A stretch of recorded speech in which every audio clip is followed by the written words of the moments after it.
Le diable observe nos faiblesses. Le diable s'approche de lui. Rien de plus glaçant dans l'épisode de la tentation de Jésus au désert que de voir le diable s'approcher sournoisement du Seigneur. Qui est-il cet homme qui se comporte si parfaitement et semble défier son pouvoir sur les hommes?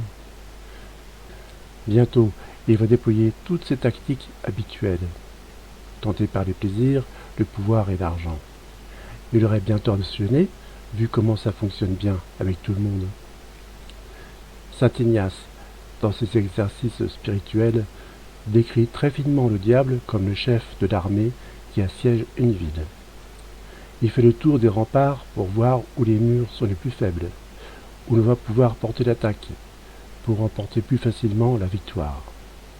Ainsi le diable connaît les faiblesses des hommes et nos faiblesses à nous, en particulier.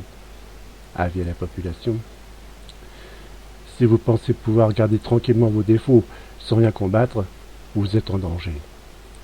Si vous continuez à être paresseux au travail et en famille, colérique avec les autres, fier de votre grandeur supposée, vous allez vous faire cueillir comme un bleu. Combien de fois, comme prêtre, on entend des fidèles se plaindre qui recommencent toujours le même péché. Après leur confession, pourtant régulière, n'est-ce pas souvent parce que, après la confession, il n'y a pas de lutte contre les défauts? Alors on obtiendra quasiment, infailliblement, les mêmes résultats.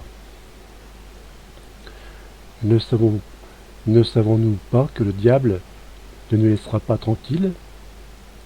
Combien de fois, comme prêtre exorciste, j'ai reçu des gens qui attendaient qu'une petite prière rapide règle leurs problèmes de persécution et qui pourraient retourner tranquillement à leur médiocrité? On voudrait une vie comme tout le monde, disait-il.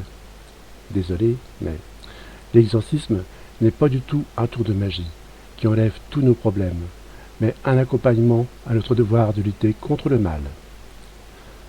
En ce début de carême, tout particulièrement, prenons une décision forte, celle d'engager le combat contre nos défauts à travers des résolutions simples et pratiques.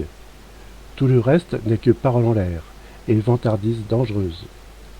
Prenons tous des résolutions pour ce carême. Prière à Saint Michel Archange.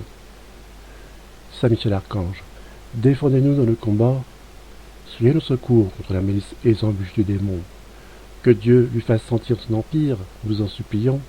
Et vous, prince de la milice céleste, repoussez en enfer par la force divine Satan et les autres esprits mauvais qui rôdent dans le monde en vue de perdre des âmes. Amen.